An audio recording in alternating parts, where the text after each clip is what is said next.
Hello again, everyone. In this technical analysis of the stock market video, I named it Like a Lullaby because I feel like that's what the market's trying to do. Sing a lullaby to us, trying to lull you to sleep, telling you that it's just so easy, no problem. Just stay passively invested.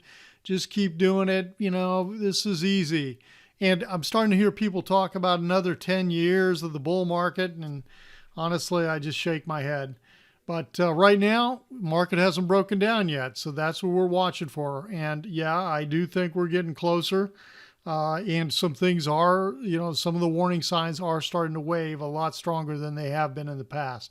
So let's take a look at this. We're going to look at the S&P 500 today. It was down 12.65 on Friday. So 3 days up, 1 day down, and Friday was a half-day session, 3.5 days. So we'll see how it pans out as we start this coming week. And it was the end of the month, end of November. So we're into a new month. So what are we seeing here with the indicators, the RSI? I use a 10-day RSI in here because I just like the way the readings it gives me a little bit better. And clearly getting bearish divergence over the last week and a half or so of price action. So that could be telling us that something is coming in terms of at least a pullback. And that's what I'm expecting at a minimum in here is a pullback. Now, I'm not seeing that same divergence on DI plus, which is part of that directional indicator set of parameters.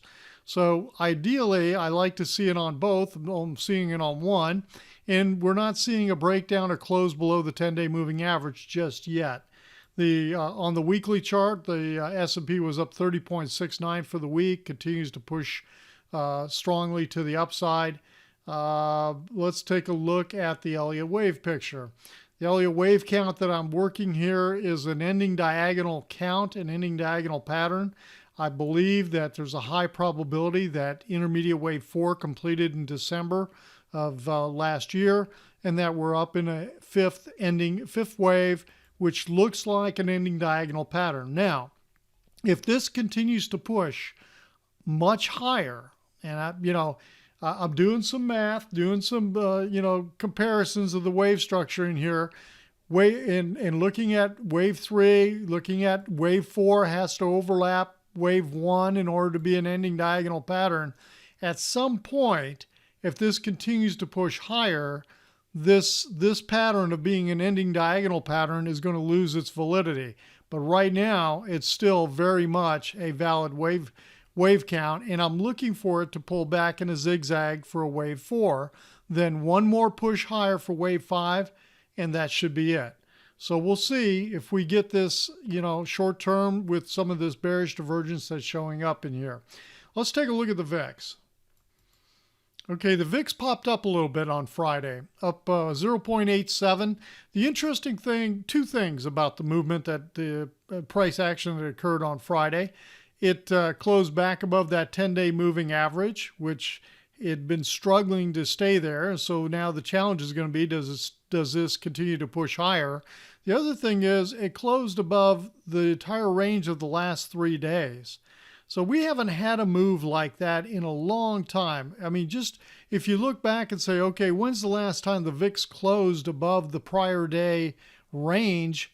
I mean, you got to go all the way back to here to September 20th to see any kind of pop like that where it closed above the prior day. So that could be a sign. And, again, just because it doesn't mean it's going to go anywhere. It could mean that it's starting to become a little more active. But you know that once it starts and we get some follow through, it can erupt very quickly in here. I am looking for this to explode a lot higher.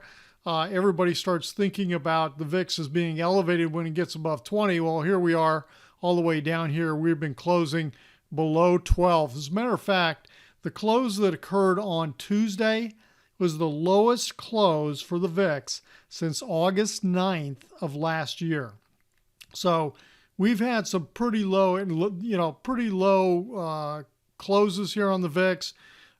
Definitely a sign of just no fear in this market and just practically no volatility at all right now. So we'll see if all of a sudden this is going to explode for us. So let's take a look at the percent of stocks above the 50-day moving average in the S&P 500. Okay, here's the picture. On Friday, it pulled down a little bit. It had been pushing the last couple of days back above the 70 level.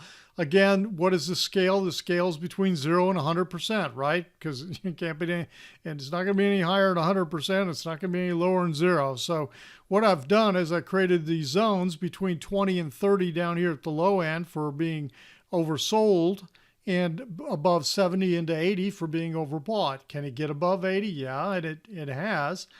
Briefly in July and back in the spring, with that very overbought situation we got February, March, we got well above 80%.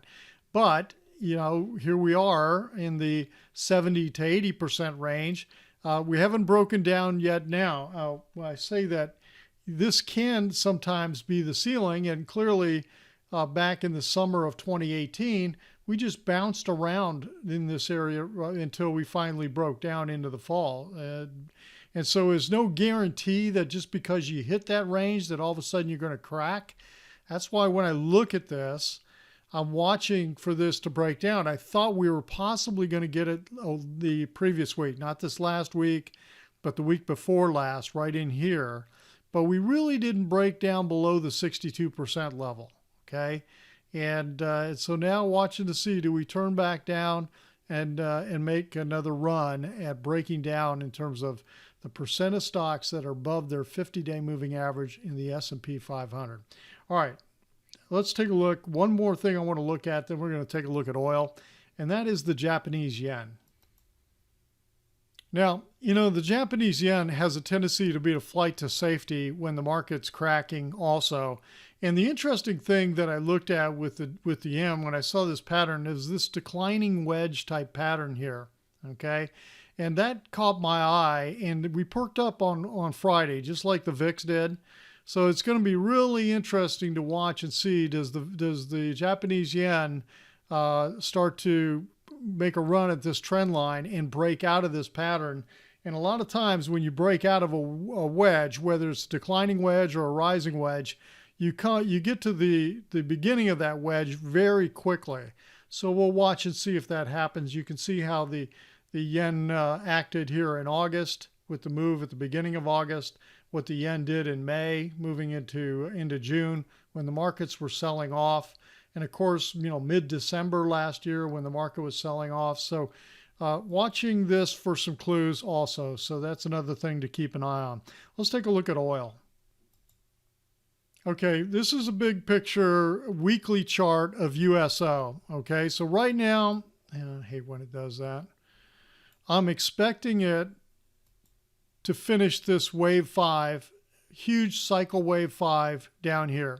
Okay, now I've got this it's just a target, just a placeholder. I'm not saying that it's going to 6 or 7 just yet. We'll see how wave 3 plays out. What I'm looking at is I think that we're doing an ending diagonal type pattern in here. And so when you look at that, that's why you get overlap. That's why you get a zigzag type pattern. And what recently happened on Friday, big move down with oil.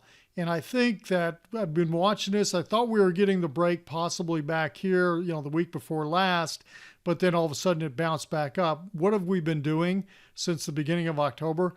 Nothing but chopping, overlapping waves. And when I see this kind of wave structure, this tells me it's corrective. This is a corrective wave structure. This is not impulsive. This is not bullish. And then we get this huge break on Friday and breaking this trend line. So now I am looking for USO and oil to keep heading south. That's the picture on oil. All right, that's it for this weekend. If you felt like the video was helpful, hit the thumbs up. If you're not a subscriber, hit that subscriber button. If you'd like to have more of this kind of information on a regular basis, head on over to joehenches.net and check out the membership. Everyone, have a great weekend. We'll talk to you on the next video.